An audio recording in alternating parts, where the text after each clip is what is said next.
Hi friends, എല്ലാവർക്കും Hasina's cooking വേഡിലേക്ക് സ്വാഗതം. നമുക്കൊന്നൊരു അടിപൊളി കോവയ്ക്ക ഉപ്പേരിയുടെ റെസിപ്പി നോക്കിയിട്ട് വരാം കേട്ടോ. കോവയ്ക്ക ഫ്രൈയും കറിയൊക്കെ വെച്ച് മടുത്തിട്ടുണ്ടെങ്കിൽ ഇതുപോലെ ഒരു ഈസി റെസിപ്പി എല്ലാവരും ഒന്ന് ട്രൈ ചെയ്ത് നോക്കണേ. അതെങ്ങനെയാണ് നമുക്ക് തയ്യാറാക്കിയെടുക്കാൻ നോക്കിയിട്ട് വരാം കേട്ടോ. ചോറിന് വേറെ ഒരു കറിയുടെ ആവശ്യമില്ല, ഇത് തന്നെ നമുക്ക് ചോറിൽ കുഴച്ചിട്ട് കഴിക്കാം കേട്ടോ. നല്ല ടേസ്റ്റുള്ള ഒരു അടിപൊളി ഉപ്പേരിയാണ്. അതിനായിട്ട് ഞാനിവിടെ ഒരു 1/2 കിലോ കോവയ്ക്ക ഇതുപോലെ ഒന്ന് കട്ട് ചെയ്തെടുത്തിട്ടുണ്ട് കേട്ടോ. ഒരുപാട് കനത്തിൽ കട്ട് ചെയ്യരുത്, ഇതുപോലെ ഒരു കനത്തിൽ കട്ട് ചെയ്തെടുക്കാം. ഇനി ഒരു പാൻ വെച്ചിട്ട് 2 ടേബിൾ സ്പൂൺ അളവിൽ ഓയിൽ ഒഴിച്ചു കൊടുക്കുക. നന്നായി ചൂടാകുമ്പോൾ 1/2 ടീസ്പൂൺ അളവിൽ കടുകും 1/4 ടീസ്പൂൺ അളവിൽ ജീരകം കൂടെ ഇട്ടിട്ട് നല്ലപോലെ ഒന്ന് പൊട്ടി വരുമ്പോൾ 2 വലിയ ഉള്ളി കട്ട് ചെയ്തത് അതുകൂടെ ചേർക്കുക കേട്ടോ. ഒരു 3 പച്ചമുളക് ഇതുപോലെ നീളത്തിൽ കീറിയെടുത്തത് അതുകൂടെ ചേർത്തിട്ട് നന്നായിട്ടൊന്ന് വഴറ്റിയെടുക്കാം.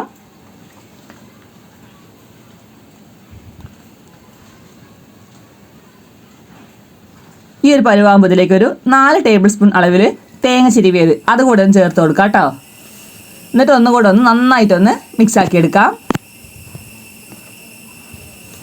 ഇനി ഇതിലേക്ക് കുറച്ച് കറിവേപ്പിലൂടെ ചേർത്തിട്ട് നല്ലപോലെ ഒന്ന് ആ തേങ്ങയും ഉള്ളിയൊക്കെ വഴണ്ടി വരുന്ന വരെ ഒന്ന് മിക്സാക്കി കൊടുക്കാം കേട്ടോ.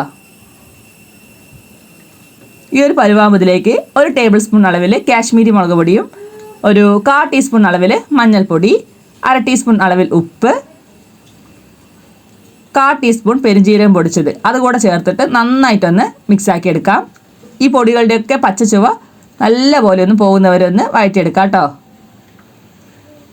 ഇതുപോലെ ആകുമ്പോൾ നമുക്കിതിലേക്ക് ഇനി കോവയ്ക്ക കൂടെ ഒന്ന് ചേർത്ത് കൊടുക്കാം. നമ്മളിതിൽ വെള്ളമൊന്നും ചേർക്കരുത്, സിമ്മിൽ വെച്ച് തന്നെ വേണം നല്ലപോലെ ഫ്രൈ ചെയ്തെടുക്കാനായിട്ട്. ഇതിലധികം എണ്ണയിടൊന്നും ആവശ്യമില്ല കേട്ടോ. വെള്ളമൊക്കെ ചേർത്ത് കഴിഞ്ഞാൽ നല്ലപോലെ കുഴഞ്ഞു പോകും. അതുകൊണ്ട് സിമ്മിൽ തന്നെ വെച്ചിട്ട് നല്ലപോലെ നമുക്കിതൊന്ന് വഴറ്റിയെടുക്കണം കേട്ടോ. നല്ല ടേസ്റ്റാണ് ഈ ഒരു ഉപ്പേരിക്ക്. വേറെ ചോറിന് കറികളുടെ ആവശ്യമൊന്നുമില്ല കേട്ടോ.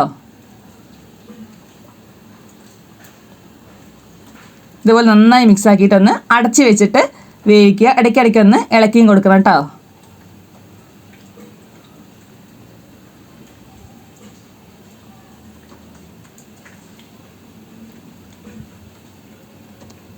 ഏകദേശം നമ്മുടെ കോവയ്ക്കൊക്കെ ഫ്രൈ ആയി വന്നിട്ടുണ്ട്. ഇടയ്ക്കിടയ്ക്ക് ഇളക്കി വിടണം, അല്ലെങ്കിൽ പെട്ടെന്ന് അത് അടുക്കി പിടിക്കും കേട്ടോ.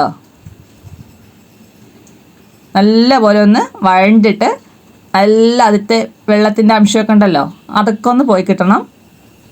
കണ്ടോ, ഏകദേശം നമ്മുടെ കോവയ്ക്ക ഉപ്പേരി റെഡിയായി വന്നിട്ടുണ്ട്. ഇതിലധികം എണ്ണയിടൊന്നും ആവശ്യമില്ല. വെള്ളം ഒഴിക്കാത്തതുകൊണ്ട് നല്ലൊരു ഫ്രൈൻ്റെ ടേസ്റ്റും കിട്ടും കേട്ടോ നമ്മുടെ ഒരു ഉപ്പേരിക്ക്. തേങ്ങയൊക്കെ ചേർത്തുകൊണ്ട് നല്ല രുചിയായിരിക്കും. ഇതുപോലെ നിങ്ങൾ ട്രൈ ചെയ്ത് നോക്കിയിട്ടില്ലെങ്കിൽ എല്ലാവരും ഒന്ന് ട്രൈ ചെയ്ത് നോക്കിയിട്ട് നിങ്ങളുടെ കമൻസും ലൈക്കും ഫീഡ്ബാക്കും എല്ലാം അറിയിക്കണം കേട്ടോ. ഇതാണ്ടോ, വളരെ വേഗത്തിൽ നമുക്കിത് തയ്യാറാക്കിയെടുക്കാം. ഇതുപോലെ എല്ലാവരും ഒന്ന് തയ്യാറാക്കി നോക്കണേ. Thanks for watching.